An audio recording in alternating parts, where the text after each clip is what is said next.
청년에게 너무도 절실했던 출발선입니다. 청년층을 중심으로 실업률이 외환위기 수준으로 악화했지만 얼어붙은 취업 시장은 풀릴 기미를 보이지 않고 있습니다.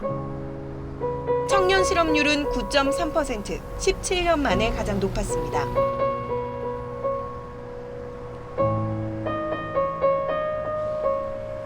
알다시피 역사상 가장 좁은 취업문입니다.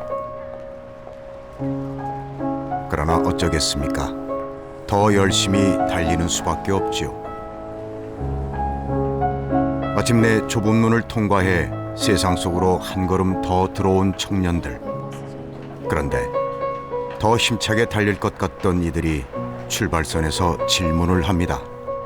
저희끼리 막 얘기해요. 도대체 누가 붙는 거냐고, 너가 떨어지면 누가 붙냐고 막 이런 생각을 하는데 또 그 중에서도 붙는 사람이 있고, 근데 그 붙는 사람도 자기가 왜 붙었는지 모르잖아요. 안 성실한 적이 있었을까요? 좀 그렇게 생각이 들어요. 공부만 하면 돼, 성실하게. 그러면 너가 대학 가서 할 수 있는 거 다 할 수 있어. 못 하거든요. 대학 갔는데 또 취업 준비 처음부터 해야 돼요. 취업만 하면 너가 할 수 있는 거 이제 돈도 벌고 다 할 수 있어. 그걸 성공을 위해서 나 자신을 포기해야 되더라고요. 많은 회의감이 들었어요. 그렇게 사는 인생이 과연 올바른 것인가. 여기 잠깐 멈춰선 청년들이 있습니다. 어째서 멈춘 걸까요? 오늘은 한 번도 말해본 적 없는 취업 이후 청년들의 이야기를 들어보려 합니다.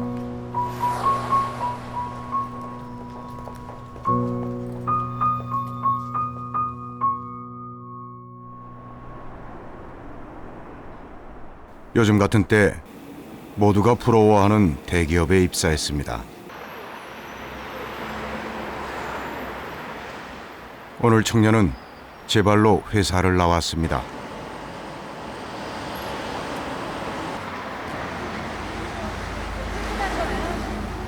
다 끝났죠.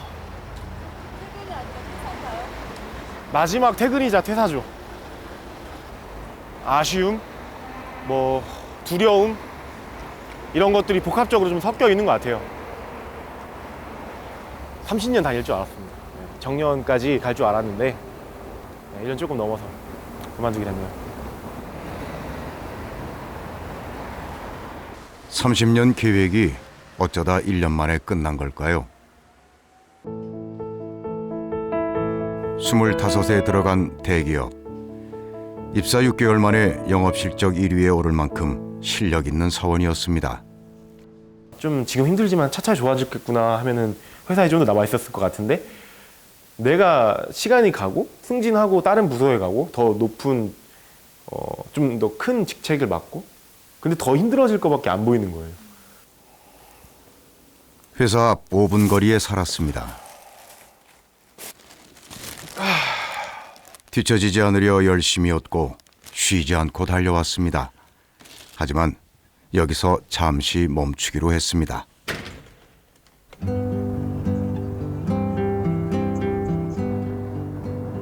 당분간은 고향에서 지낼 생각입니다. 사실 고향에 오는 마음이 그리 편치 않습니다.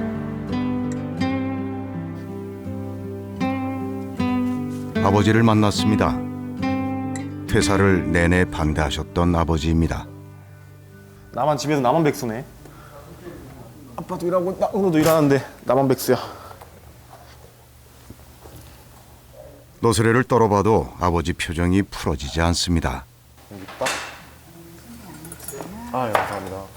아이고, 아버지는 그저 답답하십니다.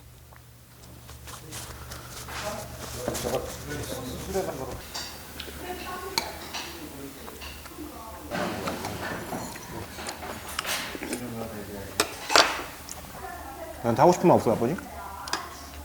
할 말이 또 있냐? 네가 오직 어려우면 네가 없겠냐? 건드지 뭐라고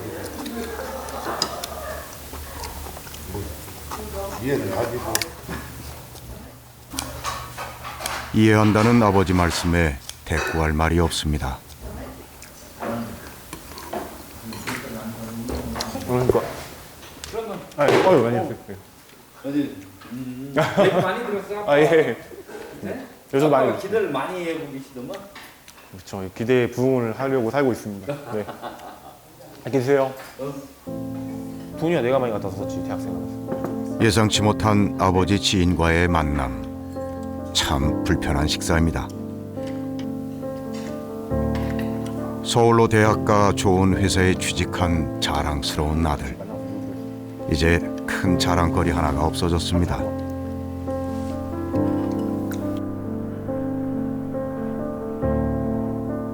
얘기해보면 형은 월급을 한 4년 가까이 받았잖아. 이렇게 집에 돌아온 건 6년 만입니다. 오랜만에 세 식구가 모였습니다. 하지만 아버지는 지금 기쁘지가 않습니다. 아버지가 직장생활 안 해봤냐? 다 아버지도 모든 걸 다 해봤는데 너 고생하는 걸 알아. 근데 네가 어제 강하게 나가니까 응? 너는 응? 옷다가 다 집어내버려도 살겠구나 했는데 응? 이렇게 저기 해가지고 그만둔다고 하니까 너고 내가 트러블했던 게 뭐냐면은 왜 응? 좋은 직장 때려치고 내려오냐. 아빠는 그렇잖아요. 응? 좋은 직장 때려치고 응? 그만둔다니까. 아빠 그게 저거지. 딴 거 보였냐? 정해진 연차는 1년에 15일이다 하지만은 뭐 1년에 한 3일 가서 뭐 연휴 끼고 한 5일 갔다 오면 그것도 못 갔다 왔고 그만둔다고 말하기 전까지는 그렇게 살아야 될지 모르겠어. 주말에도 토요일날 일요일도 간간히 출근도 하고 그렇게 살고 싶지 않아서. 충분히 아빠 그 나이 시대 같으면 견뎠을 텐데 못 견디고 내려오니까 우리는 첫째 시대 논다면 그것만 인정을 했지 그 이해는 몰랐지. 응? 뭐 국경일이고 뭐 이해하고 명절 때 2, 3일 쉬고 그것만 생각했지 뭐 국경일이 뭐 따졌냐? 응? 그러고서 그냥 거기서 한두 번 놀으면 거기서 바쁘면 일어나면은 일단 하루 더 쳐죽게 하면은 돈만 생각했지. 사실 아버지는 얼마 전 속상한 일이 있었습니다. 네 아들 뭐 다닌다 그다 그러길래 그만뒀다 소리 못하고 그렇다고 했어요. 지금도 다닌다고. 왜 그랬어 왜? 응? 왜 사실대로 말하지 왜 그걸 뭐 얼마나 내가 뭐 그걸 못 해갔더라. 아니 내가 뭐 어디 어디 사법고시 합격했어 아니 변호사를 했어. 아니 그게 아니라 그게 아니라 그만뒀다 하면 되지 뭐. 그게 아니라 자식이 회사 다니다 그만뒀다 소리 못 해갔더라. 응? 나 거짓말 아니라 응? 친구들 만나 네 아들 어디 있다며 그러길래 응 거기 있어. 그러고는 그냥 그게 마음이 편치 그만뒀다 하면은 왜 그만뒀냐 소리 들으면은 뭐라고 내 편을 내냐 차라리. 내가 왜 그만둔지 얘기 많이 해줬잖아 아빠한테. 그래도 아버지는 그 얘기를 못해. 그냥 거기 있다고 하지.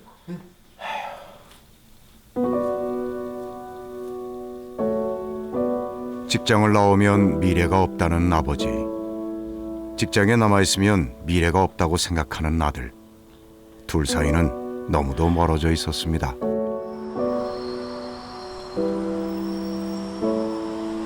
직장 생활 1년 남짓.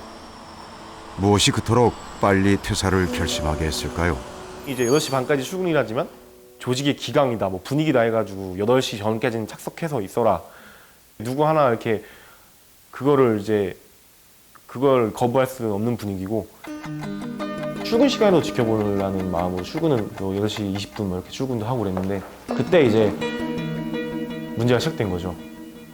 팀장님이 저한테 일찍 출근했던 문화나 그런 분위기를 좀 지켜라.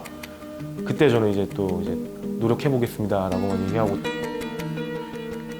저희 쪽에서는 알겠습니다가 아니라 노력해보겠습니다는 권위에 대항하는 말처럼 들릴 것 같아요.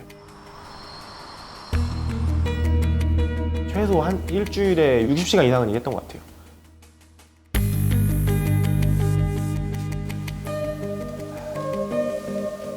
많은 회의감이 들었어요. 성공을 위해서 나 자신을 포기해야 되더라고요.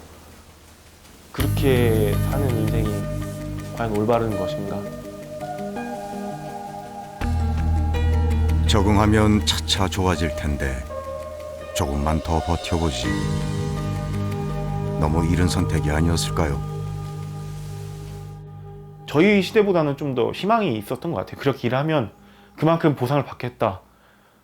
어느 정도 그 돈을 일한 만큼 그 돈으로 집도 사고 차도 사고 가정도 일구고 그 정도의 보상이 있는 것 같은데 저희 세대는 그게 힘들잖아요. 월급 받아서 정상적으로 몇십 년을 모아서 집안치를 사고 거기다가 이제 어떤 육아까지 한다고 그러면 실질적으로 이루어지기가 너무 힘들어요. 월급 받아서 부자 되기 힘들고 시간은 시간대로 뺏기고 야근하고 주말 출근하고 여유도 없고 둘 다 잃어버리는 거죠, 결국에.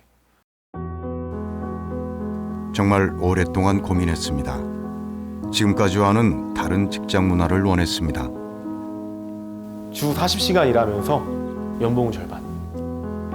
제가 일만 제대로 한다면 윗사람들과의 관계나 이런 거에서 영향받을 일은 거의 없을 거고. 돈보다는 시간을 선택하겠다는 결심. 아버지를 설득할 수 있을까요? 나하고 생각하는 게 뭐 180도는 아니더라도 거의 뭐 얘기해 오다 보구나. 물론 뭐 젊은 애니까 차이가 나겠지만은요. 아니에요. 생각을 해보시오. 이 대기업에서 한 400 정도 받았더라고요. 근데 그거 안 받고 사면은 150만 원 그거 받고 사면은 돈을 올려서 받으면 올려서 받아야지 내려서 받아가면서 직장생활을 그게 편타고 이상하지요. 아버지는 이해할 수가 없습니다.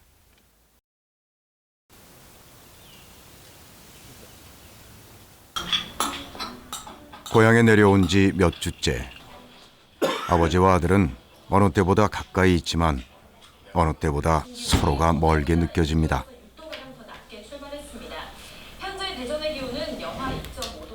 여전히 서운함 반, 서먹함 반입니다.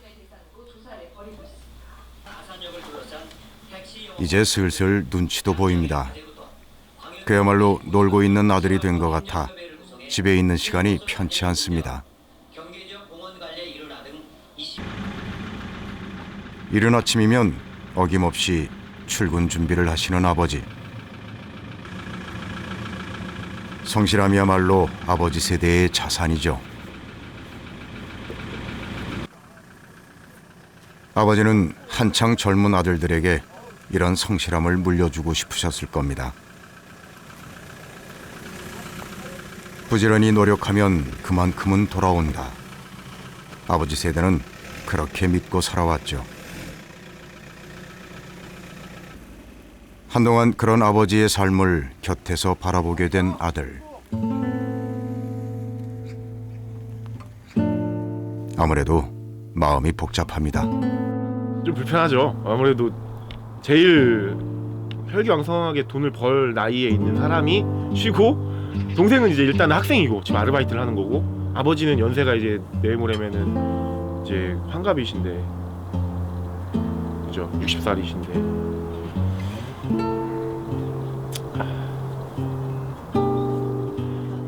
그거는 불편하죠, 솔직히. 아버지의 기대, 아들의 만족. 그렇게 멀어진 채 두 사람 사이에는 불편한 시간이 흐릅니다.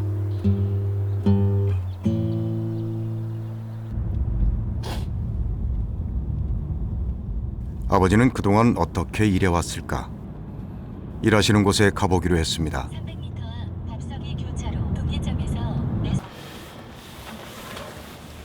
뭐 해야 돼? 철들고 나서 처음 와본 아버지의 일터입니다. 아버지는 재생 타이어 만드는 일을 하십니다. 40년째입니다. 젊은 혈기로 힘 좀 써보는데요. 와 동태형 오라니까. 어떻게 하는 거야? 이거 힘으로 하는 게 아닌데? 그래요. 돌리고. 아들은 아버지를 좀 더 가까이서 한참을 봅니다. 그런데 아버지의 마음이 되진 못하는군요. 그래도 일이 제일 재밌더라. 이게 재밌다고? 재밌지. 난 전혀 재미없어. 내가 봐도 이거는 재미없는 일인데 나한테는. 난 그래도 일이 제일 재밌어. 시간 잘 가고 뭐 근심 걱정 없고요. 일 년만 전념하니까 그 놀아봐요. 얼마나 지루하지. 아버지가 말하는 즐거움이 어떤 건지 궁금할 따름입니다.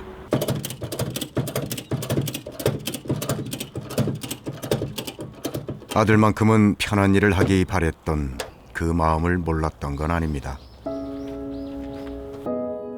돈 벌기 힘든다는 생각했고요. 그래서 아버지가 저한테 나오지 말라고 하신 것 같아요. 왜 아버지가 저 나올 때 그렇게 말리셨는지 그거는 좀 이해가 가더라고요. 죄송하죠. 기대를 충족시키지 못한 거는 마음으로는 심적으로는 죄송하지만 지금도 이걸 알고 있으면서도 제가 원하는 삶으로 살고 싶어요. 어쩔 수 없어요. 그거는. 달려가던 청년은 멈춰섰습니다. 그리고 다시 꿈을 꿉니다. 높은 연봉보다는 시간적 여유를 원합니다. 아버지 세대는 이해할 수 없는 꿈입니다. 비록 시대는 달라졌더라도 그때 청년의 마음을 지금의 시대상과 연관시켜서 한번 이해하신다면 좋을 것 같아요.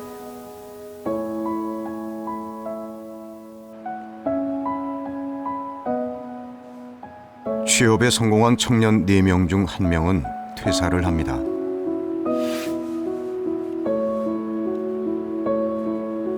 이런 취업난 속의 퇴사라니 알 것 같으면서도 완전히 이해가 되지는 않습니다. 너무 못 버티는 건 아닐까요?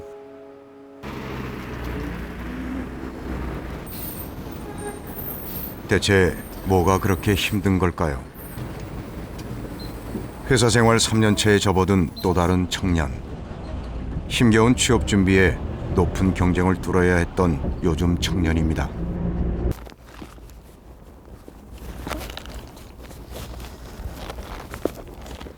퇴근 후 피로를 풀기에도 모자란 시간에 꼭 가는 곳이 있습니다. 혼자 힘으로 풀 수 없는 문제들 때문에 고민 끝에 찾아온 곳입니다. 회사 생활이 문제입니다. 저 심장이 막 쿵쿵 뛰고 그냥 가기 싫은 게 아니라 너무 막 좀 미칠 것처럼 가기 싫어가지고 계속 이렇게 있으면 있을수록 뭔가 손발이 잘리는 기분이 있을 때가 있어요.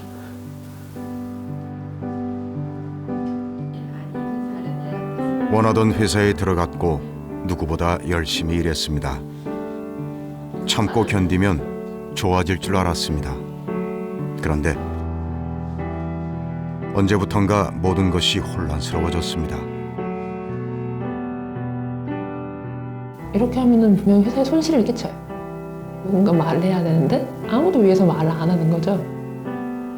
이렇게 하면은 돈은 그냥 버리는 거고 이런데 괜찮겠습니까? 이렇게 물어보면은 아 그거 네 돈 아니니까 그냥 그렇게 해 그냥 내 하는 거예요. 그것도 완전 성명하복이긴 해요. 반론할 수 없죠. 반론해가지고 안 좋은 경우도 많이 봤으니까.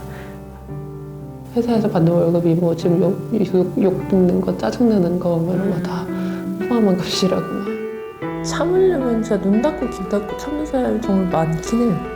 참을 수는 있을 것 같아요. 근데 그게 그러니까 이 삶이 맞는 삶인가?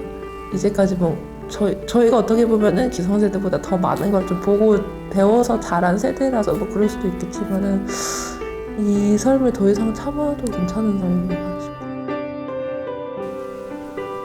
참고 사는 거라고 많이들 얘기했을 겁니다.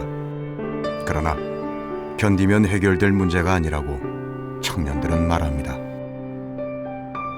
어떤 조직의 부속품처럼 느껴지는 경우가 많았죠. 있는 게 뭔가 나아가는 게 아니라 뒤로 가는 느낌. 여기가 그러니까 내 평생을 책임져주는 곳이 아니니까 분명 그래서 더 불안한 것 같아요. 왜 노력하지 않느냐, 왜 끈기가 없느냐, 희생하지 않느냐 이렇게 많이들 기성세대 어른들이 말씀을 하시는데요.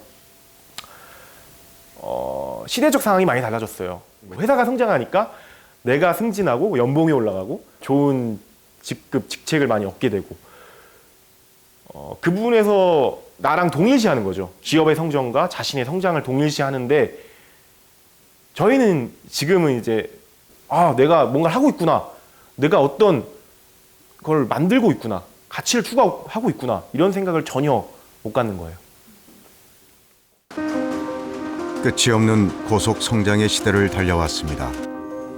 지난 1, 4분기에 우리 경제는 수출이 계속 잘 되고 기업들의 설비 투자가 늘어남에 따라 15.6%의 고도 성장을 이룩한 것으로 나타났습니다. 올 상반기의 경제 성장률이 80년대 들어서 가장 높은 것으로 나타났습니다. 사상 최고의 호황을 향해서 계속 상승세를 타고 있는 것으로 나타났습니다. 빠른 성장은 모두에게 큰 혜택을 주었습니다. 하지만 계속될 것 같던 고속 성장은 멈췄습니다. 앞만 보고 달리던 사회가 급격히 변하기 시작했습니다.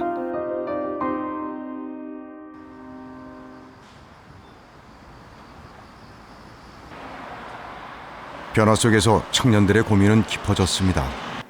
이제 어떻게 살아야 할까?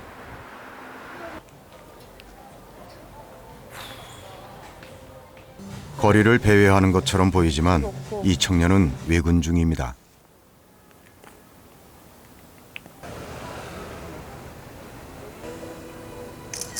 밖에서 하는 일만 주로 한다는데요. 뭘 하는 걸까요? 가게를 방문한다기보다는 그냥 외경 사진만 찍는 작업이에요. 햇볕이 굉장히 따가울 때 하는 거라서 좀 많이 지치기는 해요. 단순 업무라서 더 지치는 것도 있기도 하고. 예전에는 이런 일만 하지 않았다고 하네요. 아유 몰라. 아씨 더워. 1년 만에 복직한 회사. 다시 돌아온 회사는 예전과 너무 다릅니다. 1년 전, 이 청년에게는 무슨 일이 있었던 걸까요? 전혀 예상치 못한 해고였습니다. 사람이 좀 더 많아지고 야근이 일상화되고 다들 너무 힘들어하는 게 보이는데 그래서 회사 내에서 그 조직 내에서 경영진들이랑 사원들이랑 커뮤니케이션이 진짜 안 되는 거예요. 불만 사항을 나서서 말했던 것이 이유가 됐습니다. 다른 사람들 아무 말 안 하고 있는데 왜 너가 나서서 난리야? 라고 된 거죠. 당장 나가라는 말을 들었으니 얼마나 놀랐을까요? 근데 눈물이 나긴 시작하더라고요. 진짜 웃기게 안 울 줄 알았는데 거실에서 뚝뚝뚝 눈물이 떨어지더라고요. 그래서 부모님 뭐라고? 이렇게 너무 놀라시죠. 갑자기 너무 뜬금없으니까 애가 출근했다가 갑자기 와가지고 그래서 얘기를 그때 하게 됐죠. 회사에서 나가라는 말을 이제 구두로 해고 통보를 들었다.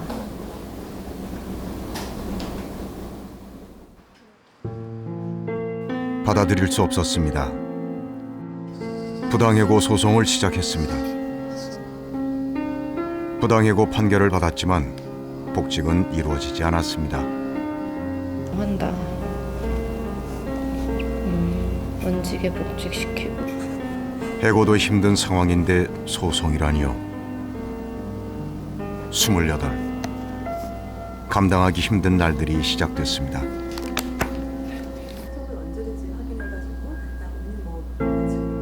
그 안에 뭐가 들어있을까 생각하면 절대 익숙해지지 않고 약간 시한폭탄 받는 느낌이에요.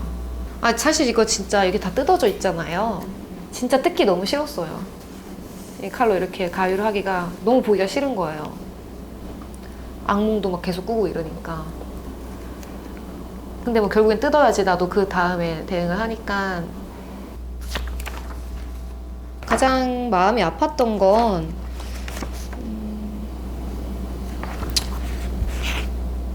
그러니까 뭐 제가 뭐 직접적으로 맡아서 했던 일들이나 그런 거에 대해서 제가 소홀했다고 뭐 판단하거나 마치 그거를 자기가 이게 진술서를 쓴 사람이 주도하는 일이었는데 뭐 제가 망쳐놨다는 등에 있지도 않은 사실을 써놨다는 점. 회사 측에서는 그저 개인의 불성실이나 부적응 때문이라고 답했습니다. 이토록 쉽게 밀려나고 이토록 쉽게 막혀버리는 현실. 청년들에게 이것은 공포입니다.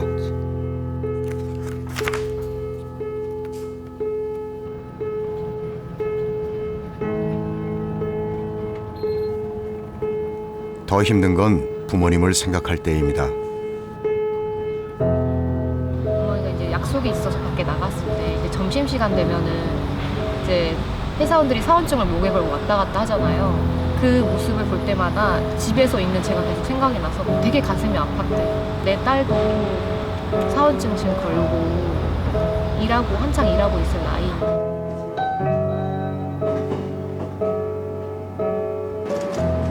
그때 아무 말 하지 않고 참았어야 했을까? 수없이 그런 생각을 했을 겁니다.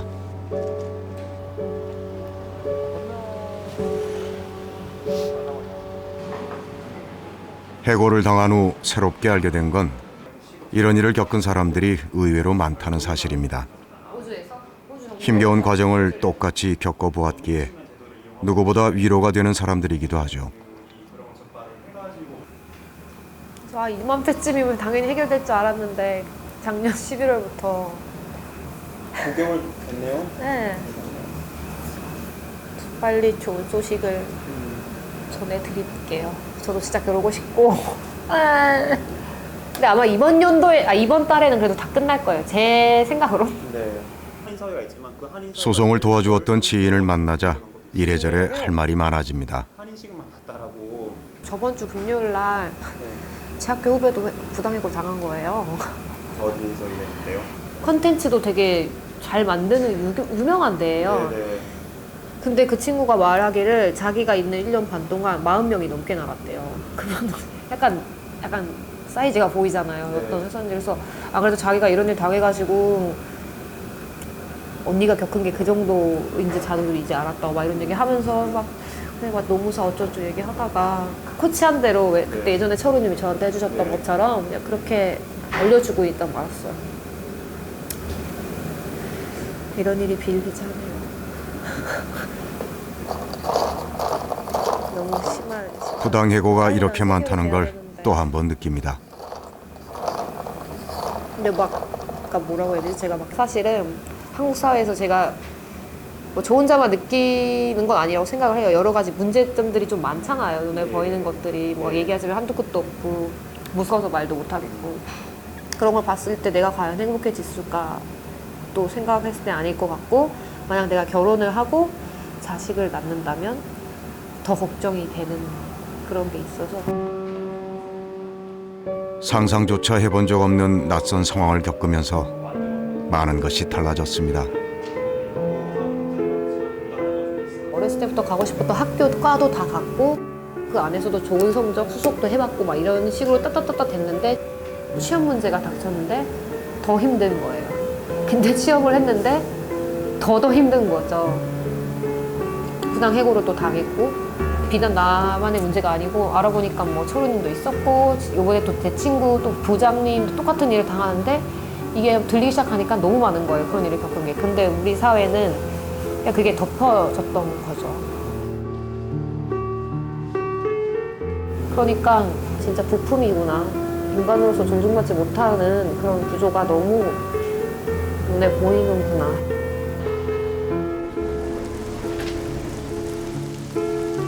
사람들은 작은 회사라서 생긴 일이라고 말합니다. 하지만 젊은 친구들이 모여가지고 막 각자 창의적이게 하고 싶은 거 하면서 되게 재밌게 다닐 수 있는 회사야라고 제가. 월급은 적어도 서로 소통하며 같이 성장할 수 있을 거라 기대했습니다. 문제를 제기하자 돌아온 건 해고였습니다. 기대는 무너졌습니다.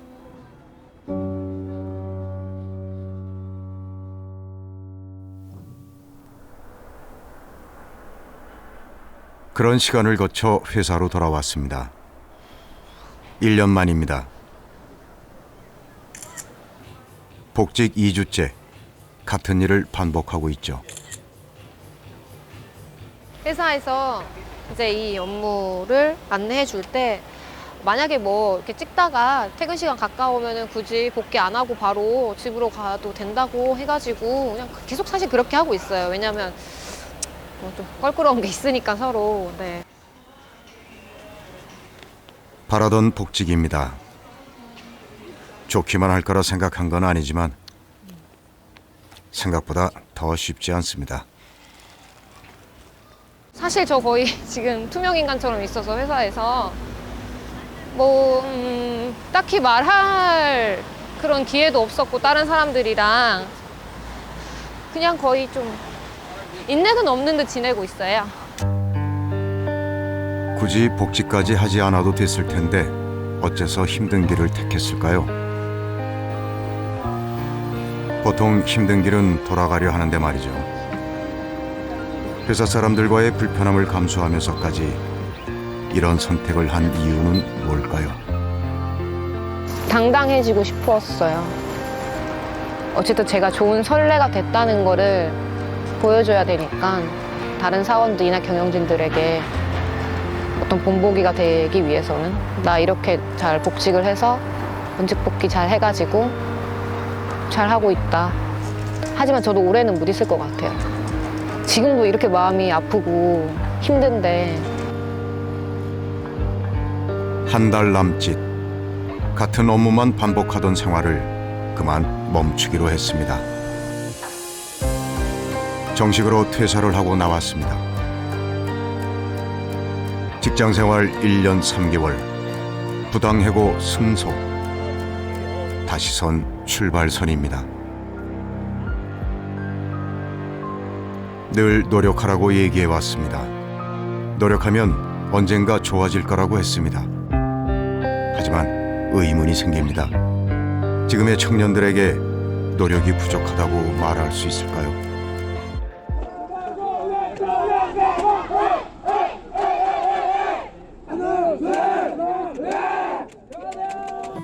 대학 입시라는 하나의 목표 외에 다른 건 설 자리가 없었던 10대 시절. 대학에 들어오면 취업이라는 목표를 향해 쉴 틈 없이 달려야 합니다. 누가 더 빠르게 좁은 문을 통과할 것인가? 경쟁은 더욱 치열해졌습니다. 초등학교부터 취업까지 숨 쉴 틈 없이 이어지는 레이스. 그리고 취업 이후 한숨 돌리나 싶었는데 새로운 시대와 마주했습니다. 저성장 시대입니다. 5명의 청년을 만났습니다. 퇴사를 경험했거나 고민해본 청년들입니다. 이들에게 직장은 어떤 곳이었을까요? 여기 들어오는 사람 많고 이제 박정수 씨가 뭐 정말 막 위대한 사람도 아닌데 지금 이렇게 나간다고 해봤자 솔직히 우리는 움직일 수 있는 게 아니다라고 말씀을 하시는데 전 그때 느꼈죠. 아, 소용이 없겠구나. 그래서 그 자리에서 전 계속 예만 하다 왔거든요. 아, 맞는 말씀이신 것 같습니다. 뭐라고 해야 되죠? 아무튼 그냥 저는 되게 소모품 같아요. 일하고 있는데. 네. 그냥 필요할 때는 막 쓰다가 막 필요 없어지면 그냥 다 버려버리고. 네. 쉽게 대체되는 소모품. 예전에는 인재라고 부르며 기업에서 서로 모셔가던 시절도 있었는데요.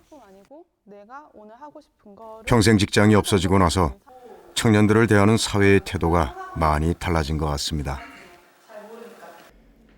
그래서 물어봤습니다. 경제 호황기 때 청년기를 보낸 부모님 세대를 부럽다고 생각해 본 적이 있나요? 그 세대에 어떤 면을? 아니 근데 그걸 따지지 않고 그냥. 네. 네. 뭐 이상한 거. 단순한 질문이었는데 무척 당황하네요. 너무 행복하게 벌 수는 저는 근데 좀 약간 다른 얘기일 수도 있는데 저는 엄마한테 부럽다고 말한 적은 있어요. 엄마는 집 있어서.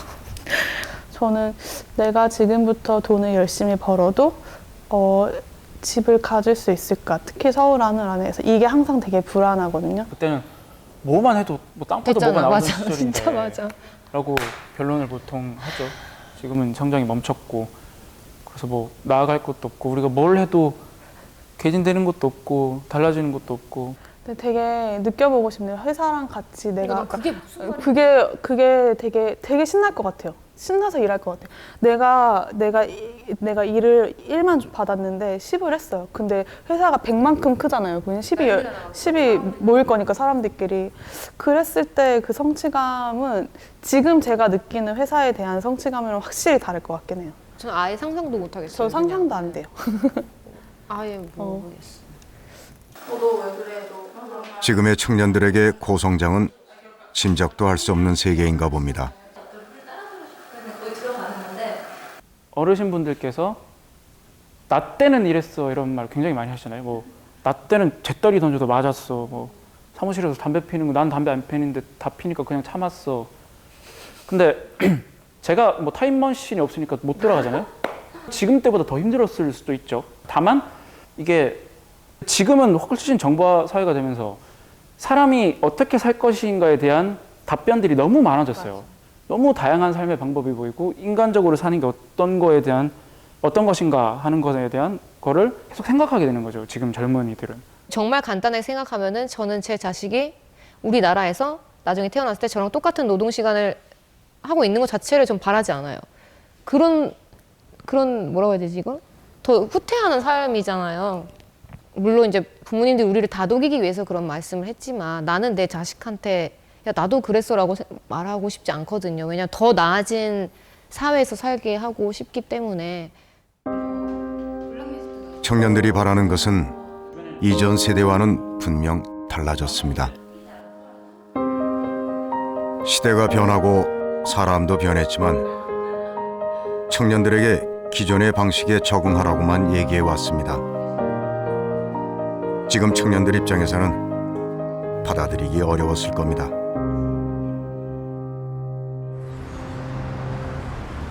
제조업 평균 가동률은 역대 최저 수준에 머물렀고 2년 연속 2%대 성장이 이력시되면서 본격적인 저성장 시대에 진입했다는 우려가 나오고 있습니다.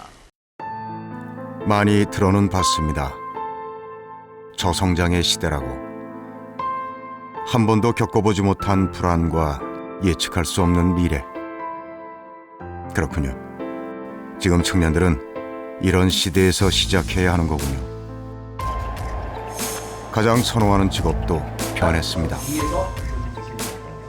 가장 모범적인 고용주라서 그런 것 같아요. 국가가 가장 모범적인 고용주. 선택의 이유는 너무도 명확했습니다. 나라가 망하지 않는 이상은 제가 쫓겨날 일은 없잖아요. 제가 뭐 법에 저촉되는 일만 안 하면 그런 것을 고려했을 때 가장 좋은 것 같아가지고 이걸 하기로 결정했죠. 적어도 떨어지면은 저를 원망하지 마. 왜 날 떨어뜨렸어? 이런 생각은 안 들잖아요. 제가 커트에 못 미쳐서 남들보다 못해서 떨어진 거니까. 안정적이니까 다들 공무원을 하고 싶어 하는 거라고 쉽게 생각했습니다. 하지만 그게 전부는 아니었던 모양입니다. 패기가 없다, 편한 것만 하려고 한다는 말도 많이 합니다. 그런데 새벽부터 밤까지 공부에 매달리는 청년들을 보니 절박함이 먼저 느껴집니다. 어째서 이토록 많은 청년들이 공무원을 하고 싶어 하는 건지 직접 들어보기로 했습니다. 공무원 시험 합격생들을 만나봤습니다. 동기? 우리는 최종 면접까지 갔다가 떨어지고 면접 1차에서 떨어지고 이러니까 저도 너무 답답한 거예요. 막 분명히 모자란 게 없는 친구인데 거기서 떨어지니까 이유도 모르고 도대체 뭐 때문인지도 모르고 이렇게 답답하고 막 그런 거를 저도 계속 겪었을 것 같아요. 공무원을 준비 안 했으면. 저의 학력, 저의 집안 배경 그런 것이 문제라고 느껴본 적 한 번도 없어요. 그런 거 없어요. 내가 공부하는 시간이 잘못됐나? 방법이 잘못됐나? 이게 내 길이 맞는가라는 고민은 있었지만 내가 학벌이 안 좋아서 안 돼. 뭐, 우리 집이 가난해서 안 돼. 내가 여자라서 안 돼. 이런 생각은 단 한 번도 해본 적 그리고 뭐 사기업은 특히 여성의 입장에서는 결혼하고 아이 낳으면 계속 다니기 힘드니까 그런 것 같아요. 공무원 시험에 몰리는 이유는 그만큼 좋은 일자리가 사라졌다는 얘기이기도 합니다.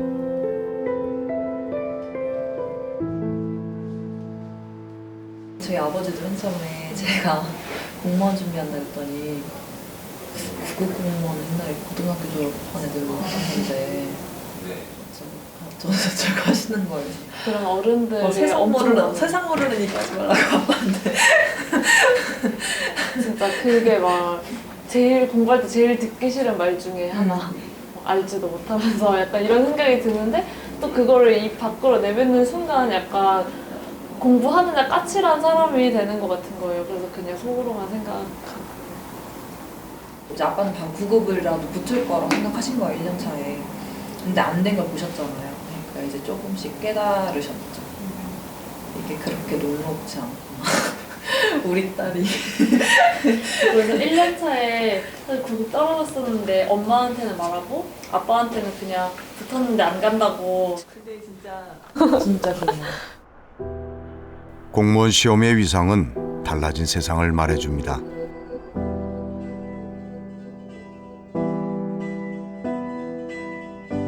꼭 공무원이 되겠다는 게 아닙니다. 그 정도의 일자리가 있다면 아마 다들 그 일을 할 겁니다. 큰 성공을 꿈꿀 수 없는 시대. 그렇다면 남은 것은 노력한 만큼 이룰 수 있는 삶. 미래를 계획할 수 있는 삶. 공정하고 공평한 대우. 그것이 지금 청년들이 노량진으로 모이는 이유입니다.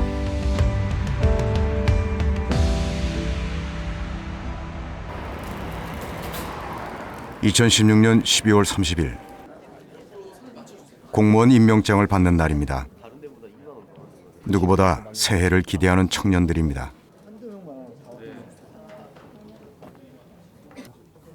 수많은 청년들이 바라는 직업, 모두 이날만을 꿈꿨을 겁니다.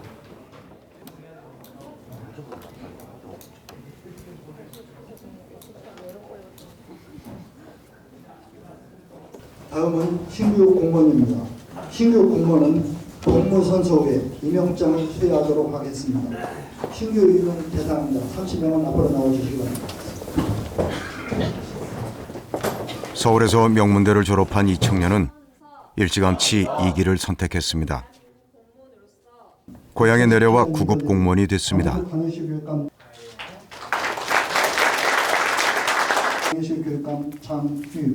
축하해요. 감사합니다. 청년에게는 축하 인사에 이어 또 다른 질문이 따라오곤 합니다. 축하한다면서도 네가 왜 여기 있냐, 왜 7급하지 그랬냐만 한 150번 들은 것 같아요. 한번 세어봤거든요. 작년부터 한 며칠 전까지 한 150번? 40, 50번 들은 것 같아요. 7급도 남들이 막 2년만 하면 붙는다는데 그게 아니거든요. 너무 이미 저희 학교에서만 저희 학교나 연세대나 서울대만 해도 수천 명이 7급을 하는데 뽑는 인원은 몇백 명 수준이에요, 지금. 거기다가 이제 계속 이제 고시도 안 뽑잖아요. 사법고시도 없어지고 하니까 다 그 인원이 지금 7급, 9급으로 내려온 상태거든요. 이제 솔직히 아버지께 죄송한 거는 기업에 합격을 했는데 저는 불합격했다고 그때 거짓말을 했어요. 그렇게 해야지 좀 9급을 할 수 있을 것 같아서. 그리고 나중에 이제 9급 합격하고 이제 말씀을 드리니까 그냥 잘 됐으니까 알았다고는 하셨는데 좀 아버지께 죄송하더라고요, 그거는. 인생을 걸고 고민하고 선택한 길입니다. 수많은 축하 속에서 여전히 부모님께 죄송하다고 얘기하는 청년. 하지만 자신의 선택에 대한 확신만큼은 변함없습니다. 사실 아버지께서도 대기업 명예퇴직을 하셨어요. 되게 좀 약간 이른 나이에, 이른 연세에. 그래서 그냥 아버지랑 어머니랑 광주에서 같이 종종 보면서 그냥 이렇게 살고 싶다. 지금 와서 생각해보면 그 나이에 제가 만약에 그렇게 명퇴를 해서 다른 직업 구하고 이렇게 또 다른 지방으로 이렇게 가족 위해서 해야 된다. 되게 좀 슬플 것 같아요. 그게 싫었어요. 청년들이 노력해서 얻고 싶었던 건 불안하지 않은 미래였습니다. 이제 보통 공무원이 됐다고 하면은 너 효녀다 라는 말도 좀 먼저 듣고 또 그냥 장난스럽게는 장원급제네 맨날 떨어져서 합격하니까 너무 좋고 실감이 좀 안 났어. 이렇게 하니까 실감이 좀 나는 것 같은데. 자기 수업은 계속 확인하고. 맞아, 내 거 없는 줄 알고 잘못 나온 줄 알고 그래. 신규도 가고 이제 막 출발선에 선 청년. 꿈이 작다는 말도 종종 듣습니다. 학벌, 지역, 청년의 조건에 대해서 앞으로도 많이들 물을 겁니다. 정말 아깝지 않냐고. 요즘 그것도 작은 꿈이 아니라고 생각을 하니까요. 저 개인적으로는 욕심 없고 그냥 그런 게 또 엄청 쉬운 일도 아니잖아요. 자가를 가지고 결혼하고 그렇게 먹고 살 걱정 안 하고 한다는 게.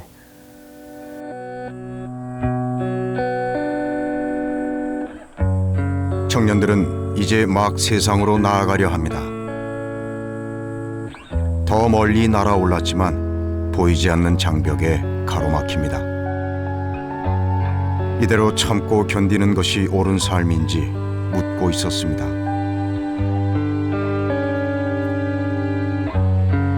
이들이 바라는 건 안전하고 공정한 삶. 그것을 위해 평범한 꿈을 선택합니다.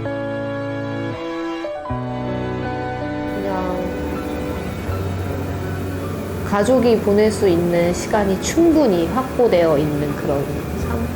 가족이 서로를 돌봐줄 수 있는?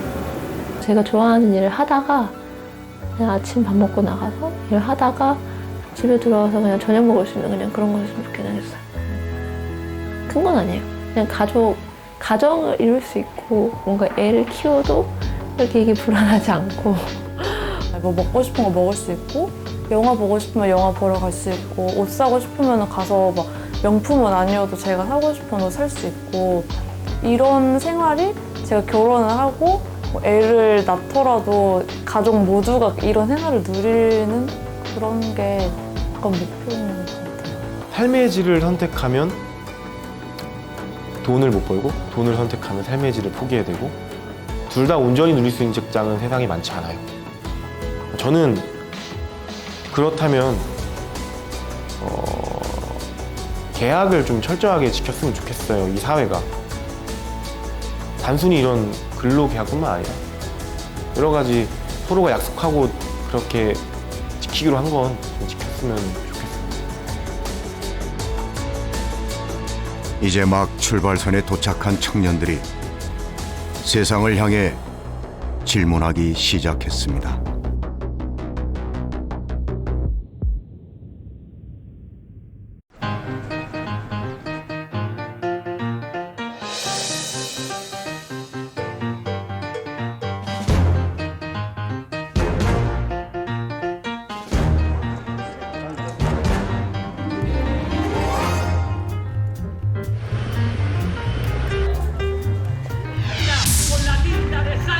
sabe se jugará también un papel en la designación de los fondos. 이들 20, 30대 행렬이 이어지면서 차잉원의 압승에 큰 역할을 했습니다. 청년들의 삶 이제는 좀 바뀌어야 되지 않겠습니까? 내 표로 실현시켜 주시겠습니까?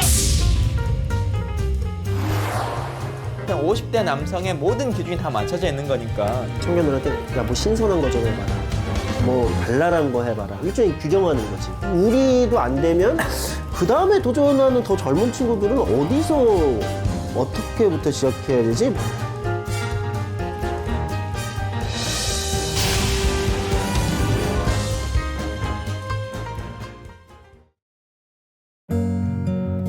Where does the time go? I don't want this to end. Where does the time go? Let's hang on to the moment we're in.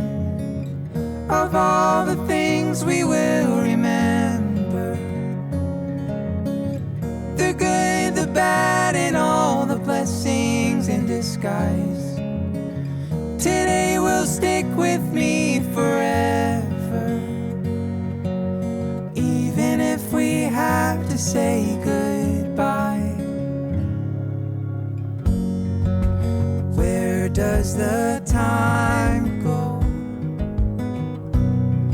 I keep